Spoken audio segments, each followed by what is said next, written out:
Bonjour, bonjour à toutes et à tous, bienvenue sur KTV, Kwezi FM, le 106.9 pour un temps de parole, toujours en direct à la radio et à la télévision. Le président du Modem est avec nous, toujours un plaisir de le recevoir, Daniel Marcel Henry, bonjour. Oui, bonjour mes très chers amis, voilà. Merci d'être avec nous et d'avoir accepté notre invitation.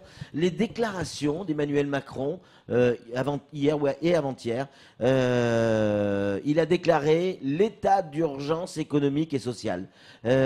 Est-ce que Mayotte est concernée par ça? Bien sûr, nous sommes largement concernés. Et si vous me permettez d'abord de présenter tous mes vœux de bonheur et d'amour à la population de Mayotte tout entière. Et pour revenir à la question, est-ce que Mayotte est concernée? Oui, nous sommes concernés. Mais pour rappel, sur cette histoire de Gilets jaunes, qui a occupé l'espace médiatique pendant un mois et qui nous a fait beaucoup parler. Et c'est pas fini, a priori. Et ce n'est pas fini, mais nous espérons qu'on aura une issue favorable, d'accord?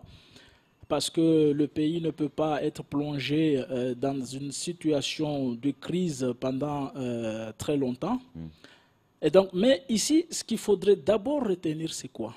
C'est par rapport à l'origine même du mouvement, sur cette histoire de TICPE, c'est-à-dire de taxe intérieure pour la consommation des produits énergétiques. Donc, cette taxe, aujourd'hui, l'augmentation qui a été décidée dans la loi de finances, c'est juste 2 centimes d'euros par litre d'essence. Et donc, pour une famille moyenne en métropole, ça correspond, selon les analyses, à 30 euros annuels.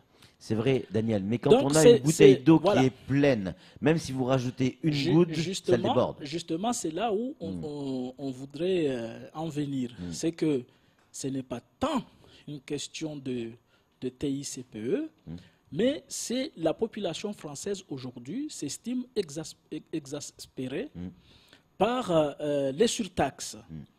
Et donc, au-delà de cette revendication de taxes, il y a toute une malaise sociale qui a émergé parce qu'on a beaucoup parlé des problèmes économiques dans cette crise et que justement, d'où l'intervention du président de la République. Mais en quoi Mayotte est concernée? Est-ce que Mayotte va pouvoir bénéficier de toutes les mesures qui sont mises en place au niveau national?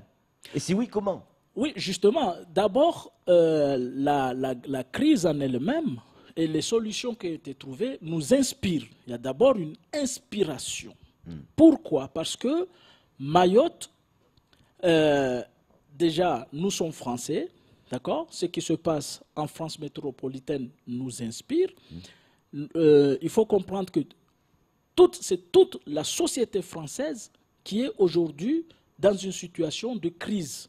C'est toute la société française parce que jusqu'à là, on avait tendance à penser que ces problèmes ne concernaient que Mayotte.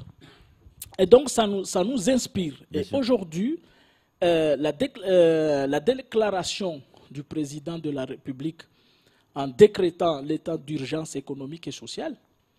Et parmi les points qu'il a déclinés, il a mis en avant, premier point, l'aspect économique. Parce que c'est seulement le développement économique, la création de richesses, la création d'emplois qui peut garantir le bien-être de la population française. Et après, il y a eu les mesures à caractère social qui ont suivi. Ça veut dire que c'est l'économique qui influence le social. Mais ce n'est pas l'inverse. Et donc, ici, à Mayotte, ça nous inspire.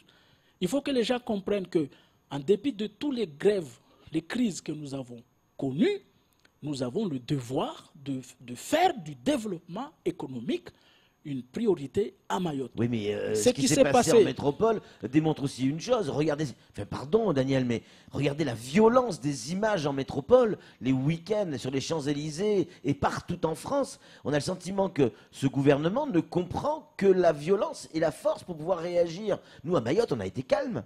Bon, on n'a rien eu, mais on a été calme. Oui, c'est ça qui doit nous inspirer. C'est vrai que les mouvements ont été vraiment violents. Ouais. Et en France, vous savez, en France métropolitaine, ce n'est pas comme à Mayotte, on a des mouvements de grève tous les jours, mais quand il y a un soulèvement, c'est un véritable soulèvement. On a même parlé qu'on était vraiment en phase d'une insurrection populaire. Ouais, ça y ressemble en tout cas. Mais le président de la République l'a démontré qu'il n'était pas inaudible aux doléances de la nation. Vous avez été satisfait de ces déclarations? Moi, je suis complètement satisfait de cette déclaration, surtout que le président du MODEM, François Bayrou, s'était vraiment exprimé dans ce sens, parce que nous sommes un mouvement démocrate et que Bayrou lui-même a dit qu'il ne faut pas gouverner contre le peuple. Seulement, le paradoxe de la démocratie, c'est que le peuple ne peut pas en lui-même se gouverner. Il faut toujours qu'il y ait des gouvernants. Bayrou qui se voyait bien Premier ministre là. Hein, il pensait... Non, c'est les gens qui disent ça, mais c'est les gens qui disent ça, mais c'est des supputations, des insinuations, mais lui-même il n'a jamais déclaré que... Samuel Bocher, le rédacteur en chef de France Mayotte Matin, une question à vous poser, Daniel. Oui, personnellement, je ne peux pas me satisfaire de ce qui a été dit pour Mayotte. Je m'explique. Le président de la République a annoncé que le SMIC serait augmenté de 100 € pour protéger les plus démunis. Mais en fait, ce n'est pas le SMIC qui augmente, ce n'est pas les entreprises qui payent, c'est la solidarité nationale à travers la prime d'activité. Donc, à Mayotte, il y a beaucoup de gens, il y a plus de 2000 personnes qui touchent la prime d'activité. C'est très bien. On devrait toucher les 100 €, sauf que nous sommes sur la base de 50% du RSA, c'est-à-dire qu'on va avoir 50 € et pas 100 € comme la nation va l'avoir. Donc je ne suis pas satisfait. Pourquoi entretenons-nous l'injustice et l'inégalité à Mayotte?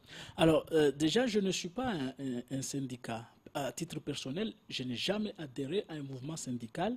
Pour moi, je respecte beaucoup le mouvement syndical à travers les doléances qui émergent, mais le politique, son rôle est de chercher des solutions pour répondre de façon optimale aux aspirations de la population. Mais globalement, c'est pas satisfait. À Mayotte, à partir du 1er janvier 2008, nous sommes en train de plein droit dans le code du travail de droit commun. Donc cette augmentation du SMIC va quand même se répercuter ici. Seulement, le problème qu'il y a est double. Ça concerne les SMICards, c'est-à-dire ceux qui gagnent au-dessus de ça ne sont pas forcément concernés. Et deuxièmement, ici à Mayotte, plus de 44% de la population est au chômage. Et en aucune façon, ils ne seront concernés par cette mesure. C'est pour ça que nous, au MODEM, ici à Mayotte, nous disons que la seule politique viable pour nous, c'est de recentrer notre énergie sur le développement économique. C'est ça ce qui permettrait à l'ensemble de la population de bénéficier d'un bien-être social. Et donc, par rapport, si vous me permettez d'ajouter par rapport à ça, j'appelle ici à toutes les partis politiques de saisir l'occasion, parce que le président de la République a dit qu'il va y avoir des formes d'états généraux. Le mot n'est pas lancé dans ces termes, mais logiquement, ça se résume à ça, qui seront chapeautés par les maires directement. Et donc, nous devrons saisir l'occasion justement pour prévaloir notre système politique économique local. Quelle économie pour Mayotte? Parce que pour nous, au MODEM, c'est l'économie qui est la généralité et le social, c'est-à-dire les aides sociales, sont l'exception. On ne peut pas, sur ce territoire, faire l'erreur de la Réunion, faire du social la généralité et l'économie le social. Mayotte, dans ses retards en termes de développement, elle peut être innovant et créer un modèle économique qui Différent soit de celui de la métropole. différent de ce qui se fait jusqu'à là et qui a conduit à des échecs. Ici, quand on a eu le département, Nicolas Sarkozy avait recentré la chose sur le développement endogène, c'est-à-dire s'appuyer sur les ressources économiques, les ressources humaines et les ressources, toute forme de ressources que nous avons au niveau local pour asseoir notre politique économique. Alors, Samuel, pour conclure. je goûte vos paroles, hein, véritablement, parce que quand on crée de l'économie et de la richesse, on crée de l'emploi. Mais Merci, justement, Samuel. de la politique, hein, les politiques, aujourd'hui je pense au conseil départemental, j'ai le sentiment qu'on finance plus du fonctionnement que de l'investissement aujourd'hui. C'est-à-dire qu'on ne crée pas de richesse, on ne fait que du fonctionnement. C'est une méthode qu'il va falloir changer à Mayotte et en profondeur, que ce soit au conseil départemental ou dans les intercommunalités. Il va falloir que nous aussi à Mayotte, on donne Il l'exemple. est vrai que depuis que j'ai renoué mes grandes amitiés avec le président du conseil général, départemental, puisque ce fameux taletage institutionnel a été abandonné, nous sommes redevenus des grands amis. Effectivement, le conseil général, il faut comprendre que c'est le conseil général qui a, on peut dire, le monopole du développement d'un territoire. Et effectivement, aujourd'hui, les Mahorais ont comme l'impression que ce n'est pas ça leur priorité. Et donc, justement, nous, au niveau du MODEM, nous souhaitons justement insuffler une autre donne, une autre façon de faire de la politique avec d'autres visions, sans être dans la démagogie. Oui, merci beaucoup, Daniel. Martial Henry, on rappelle, hein, vous êtes le président du MODEM. Une autre économie, une autre forme d'économie, que ce soit à Mayotte, mais peut-être aussi en métropole. C'est peut-être la France qui a besoin d'un véritable changement. Merci d'être venu sur le plateau de Kwesi, d'avoir répondu à nos questions. Je vous remercie. C'est tout pour ce temps de parole. Tout de suite, la suite de nos programmes.